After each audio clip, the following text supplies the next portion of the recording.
There's something no one told you, something that explains why your loyalty, your honesty, and your long, heartfelt messages never changed anything. You were doing everything right, staying committed, showing up every day, checking in, making sure she knew how much she meant to you. And yet, she pulled away, grew distant. And now you're left wondering what went wrong. Today you're going to understand why it wasn't your efforts that failed. It was the way you gave them. If you've ever felt invisible in love, overlooked despite your dedication, or taken for granted no matter how much you tried, then this message is exactly what you need. What you'll hear in the next few moments could be the turning point, not just for your relationships, but for your entire life. You think your words matter? They don't.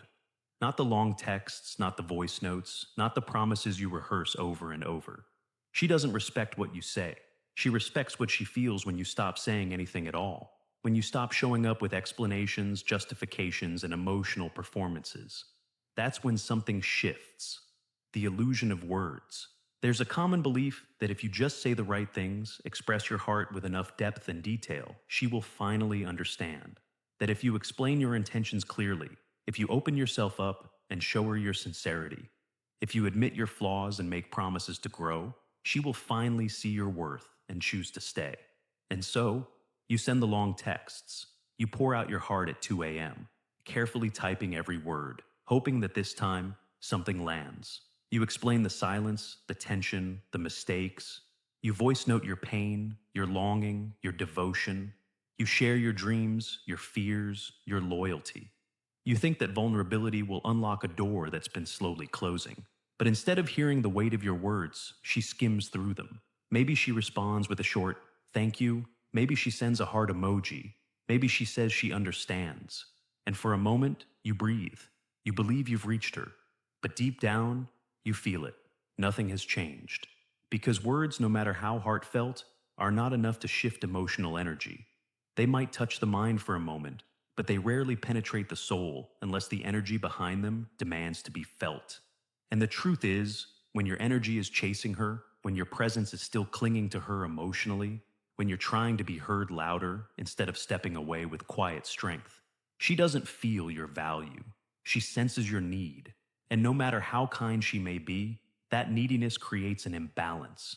It's not the words that reveal your worth. It's your absence. When you step away, fully, not halfway, not while secretly watching her stories or waiting for her to reach out, you create a vacuum, not out of spite, not to manipulate, but because you recognize that your peace matters more than proving yourself. In that space, your silence becomes deafening. Suddenly, she's not scrolling through your messages. She's noticing the lack of them. She's not weighing your words. She's feeling the space they once occupied. That void is not empty. It's full of meaning. It's full of the emotional presence you once gave freely. It's filled with the energy that used to chase, to explain, to convince. And it's in that absence that your true value is finally felt. Because absence is not just the lack of words, it's the presence of clarity. It tells her, without saying a thing, that you are no longer begging to be seen, that you are no longer offering your soul as a pitch for approval, that you have stepped back not in anger, but in respect for yourself. It speaks louder than 1,000 messages, louder than a dozen apologies, louder than any late-night call trying to explain why you still care. Because in a world that constantly tries to speak louder to be heard, the one who becomes silent often becomes the most unforgettable. This is where the illusion of words collapses. This is where you realize that trying harder won't make her feel what she's no longer open to receiving. And when you stop trying, not out of bitterness, but out of self-recognition, you stop leaking energy into someone who cannot feel your worth. You pull your power back. You hold your peace like a flame. And in doing so, you teach her something no message ever could, that your presence was not a given, that your love was not infinite, that your efforts were not an obligation, and most importantly, that your silence now is not emptiness, it is a boundary, it is your final truth. You made the shift happens. When you detach, detachment is often misunderstood. People think it means coldness or apathy. They think it means giving up. But true detachment, conscious detachment, is none of those things. It doesn't mean you don't care. It means you stop begging to be cared for. It's the deliberate decision to stop bleeding for someone who won't even offer a bandage. It's recognizing that your peace, your sanity, your emotional balance are not things you can continue to compromise just to hold on to someone who treats your presence like background noise. You detach not because you're bitter. You detach because your soul finally whispers loud enough that you hear it. You deserve better than this. Detachment is not done in anger. It's not about proving a point. It is done in stillness, in clarity, in the sacred return to yourself. It's the quiet courage of choosing peace over chaos, even if that peace comes with loneliness. It's not a power move to make her chase you. It's a power move to no longer chase her. Because the man who chases is driven by fear. Fear of being alone, fear of being forgotten, fear of not being enough. But the man who stands still, who removes his energy and redirects it into his own growth, into his own healing, into his own purpose, that man becomes untouchable. Not because he closes off, but because he opens up to himself first. And in doing so, something shifts. Deeply, radically, energetically. You go from being reactive to being grounded. You stop answering every emotional text. You stop explaining every little feeling. You stop showing up just to prove you care. Instead, you start moving differently. Your schedule becomes tighter, not because you're pretending to be busy, but because you actually are. Your workouts become non-negotiable. Your goals become personal contracts. You no longer look at your phone wondering if she'll reply. You're too focused on becoming the kind of man who no longer needs a reply to feel valid. And here's the part no one tells you. When you do this, not with bitterness, not with ego, but with true self-respect, the energy shifts so profoundly that she feels it, not hears it, not reads it, feels it. The same woman who felt safe knowing you'd always be there starts to wonder where that certainty went. She starts to notice the silence, not because it's empty, but because it's full of strength. It's full of grounded presence. She begins to realize that your presence was never owed, that your love was never guaranteed, that the man she once saw as someone always willing to fix things is no longer available to be fixed. And that's when the dynamic flips. That's when the shift truly happens. You're no longer orbiting around her emotions. You're not watching her moods and adjusting yours. You're not trying to decode mixed signals, not twisting yourself into knots trying to understand where she's coming from. You've stopped being a mirror for her indecision. You've become a mountain, still, centered, immovable. She can approach or retreat, but it no longer changes the shape of your day, your mind, or your heart. This is the moment when you return to yourself. When you stop asking, "What did I do wrong?" and start asking, "What am I meant to build next?" When you stop scrolling through old messages and start journaling your next steps. When you stop pacing in circles and start walking your path. It's not glamorous. It's not always easy. It's lonely at times. But it's real. It's free. And it's the beginning of you becoming a man no longer ruled by external affection, but led by internal direction. And that's when your power returns. Not because you took it from anyone else, but because you finally stopped giving it away. Detachment is not rejection, it's self-respect. Detachment in its purest form is one of the most misunderstood and yet most powerful expressions of self-respect a man can embody. Many confuse detachment with cruelty, thinking it means cutting someone off to cause them pain. They see it as a punishment, a cold, calculated decision to withdraw affection, to manipulate someone into chasing. But detachment is not about hurting the other person. It's not about making them miss you just so you can feel wanted again. That's not strength. That's insecurity disguised as power. True detachment comes from a place far deeper. It comes from recognizing that staying in a situation that no longer aligns with your peace, your values, or your purpose is no longer an act of love. It's an act of self-betrayal. When you detach, you're not rejecting her. You're choosing to protect your soul from continual erosion. You're choosing to stop begging for basic things like clarity, consistency, and respect. And you don't do this with anger. You don't slam doors. You don't give dramatic speeches. You don't try to make a point. You simply walk away, quietly, steadily, and without apology. Because when something doesn't nourish you anymore, staying becomes a slow death. It's not sustainable. It drains you emotionally, mentally, spiritually.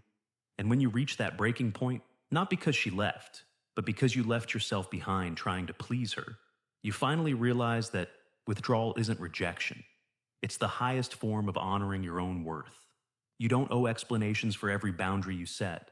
You don't need to broadcast your departure. People who didn't notice your presence while you were there won't truly hear your reasons when you're gone. So, instead of trying to explain your decision, you let your silence carry the weight. And silence, when delivered with intention, can echo louder than any emotional outburst ever could. It's not the absence of noise, it's the presence of self-assurance. It says, I know what I bring. I don't need to beg you to see it. That kind of silence shakes people. It unsettles them. It forces them to confront what they took for granted. Your calmness becomes tension.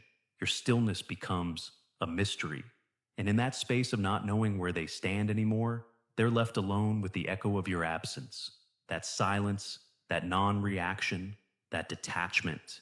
It's magnetic. Because most people are used to being chased. They're used to being argued with, reasoned with, pleaded with. They're used to having control over someone's emotional state. So, when you respond with nothing but peace, when you simply choose not to fight for a place in their life anymore, it disrupts the pattern they expected. They look for your reaction, your explanation, your pain, and when they find only stillness, they begin to reflect. Not because you asked them to, but because your absence has created a vacuum where once there was your constant effort. This is where the dynamic shifts, not because you manipulated her emotions, but because you reclaimed your own. You stopped being the man who bends to keep someone comfortable. You stopped being the emotional safety net. You stopped overextending to avoid confrontation. Instead, you became the man who honors his own standards. You stood up not with raised fists, but with raised awareness. You realized that the most respectful thing you can do, both for her and for yourself, is to leave when your presence is no longer appreciated. And what happens next isn't always predictable. Sometimes she comes back, awakened by the weight of your absence. Sometimes she doesn't. But by then, you're not waiting anymore. You're not watching the door. You've shifted the focus. You've turned your energy inward. You've begun building the life you paused while trying to fix someone else's confusion. You've returned to your center. And in doing so, you've reclaimed something far more valuable than attention. You've reclaimed your dignity. A Stoic man doesn't explain his boundaries endlessly. He doesn't announce his worth on repeat. He doesn't beg for attention. He knows what he brings. He knows that emotional validation isn't a currency he needs to survive. And because of that, he stands tall even when alone. His detachment isn't a weapon, it's a shield, a quiet protection of the sacred space within him that no longer tolerates emotional instability as a norm. And this, ironically, is what makes him so deeply attractive, not just to women, but to life itself. Because when you stop leaking energy into places that do not reciprocate, that energy flows back into you. It builds you, it grounds you, it transforms you. And you walk through the world not with need, but with presence. And presence, when it's born from self-respect, is the most powerful force a man can carry. You become magnetic. When you choose yourself, there's something transformative, almost alchemical, that happens when a man finally chooses himself. Not from a place of arrogance or revenge, but from an awakening that whispers, "You've given enough." He's tired, not just physically, but emotionally, spiritually, mentally, of trying to be enough for someone who only notices his presence when it's convenient. He starts to realize that his constant availability, his eagerness to please, his willingness to bend, explain, justify, accommodate, it has only made him invisible, and the more he gave, the more he disappeared. Until one day, something inside breaks, not with loud drama, but with quiet truth. He looks in the mirror and sees a man who's been slowly sacrificing his essence for approval, and he decides, in that stillness, that the cycle ends now. He stops explaining. He stops chasing. He stops filling in the silence, not to prove anything to her, but because he's finally ready to listen to himself. He doesn't need to be loud about it. He doesn't need to announce it. His shift isn't broadcasted on social media or shouted in passive-aggressive texts. It's internal, it's deep, and it's permanent. He starts choosing silence, not as a weapon, but as a shield. He no longer needs to correct the narrative or defend his position. He no longer needs to be understood by someone who hasn't been listening. He simply moves forward, and with every step, something powerful happens. His energy comes back. The same energy he spent overthinking, checking messages, analyzing tone, replaying conversations. That energy now flows into himself.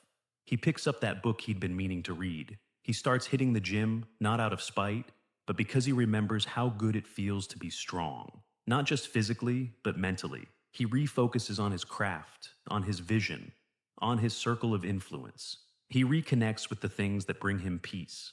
His life starts filling up, not with distractions, but with purpose. He doesn't ghost people. He evolves. And not everyone is meant to come with him. That's the point. He no longer tries to squeeze himself into spaces where he's only tolerated. He builds his own space. He expands his world until it's so full of meaning, he forgets why he ever made someone else the center of it. And ironically, it's in that exact moment, when he detaches, when he reclaims his energy, when he stops explaining, that she starts to feel the absence. Not just the physical absence of texts or calls, but the energetic absence of someone who once orbited her every mood. She notices that something has shifted. The predictability she once took for granted is gone. The man who used to drop everything to make her feel safe, who used to check in when she grew distant, who used to seek reassurance and over-deliver, he's no longer playing that role. And that creates a void, not an empty void, but a powerful one. A presence that now belongs to him, not to her. Suddenly, he isn't easy to reach anymore, not because he's playing games, but because he's busy becoming. She finds herself thinking, wondering, sensing something she didn't before. Distance, not born from bitterness, but from evolution. It's the distance that says, I love myself more than I need your inconsistent attention. That kind of energy is magnetic, not because it seeks to attract, but because it stands on its own. There's nothing more captivating than a man who doesn't need to prove his value. He's already living it, he's already embodying it. And whether she comes back or not, no longer matters, because the man she'd return to is no longer the man who once waited. He's not colder, he's clearer, he's not distant, he's disciplined. He doesn't need her presence to validate his identity anymore, because now he walks with purpose. He doesn't chase closure, he doesn't need answers. He's stopped making someone else the judge of his worth. And in doing so, he's unlocked something rare, a quiet, undeniable confidence. It's not loud, it doesn't beg to be seen, but it radiates in the way he moves, the way he speaks, the way he no longer reacts. His calmness says what his words never could. I am no longer available for anything that costs me my peace. And she feels it. She senses that she no longer has unrestricted access to the man who once gave without limit. That door is no longer open, and not because it was slammed shut, but because he outgrew the need to leave it open for someone who never fully walked through it. Respect doesn't begin when you start giving more. It doesn't begin when you double your efforts to be heard, seen, or chosen. It doesn't come from pouring every drop of your time, affection, and presence into someone who treats you as an option. No matter how pure your intentions are, respect isn't born out of sacrifice alone, especially when that sacrifice comes at the cost of your own well-being. The real beginning of respect starts the moment you realize you no longer need to be validated by someone else to know your own worth. It begins not with another text sent, not with another attempt to explain yourself, but in the silence where you choose peace over performance. It starts when you finally understand that your time, your energy, and your heart are not gifts to be given without discernment. They are sacred resources, and when you learn to protect them, you begin to command a different kind of presence, one that speaks louder than your voice ever could.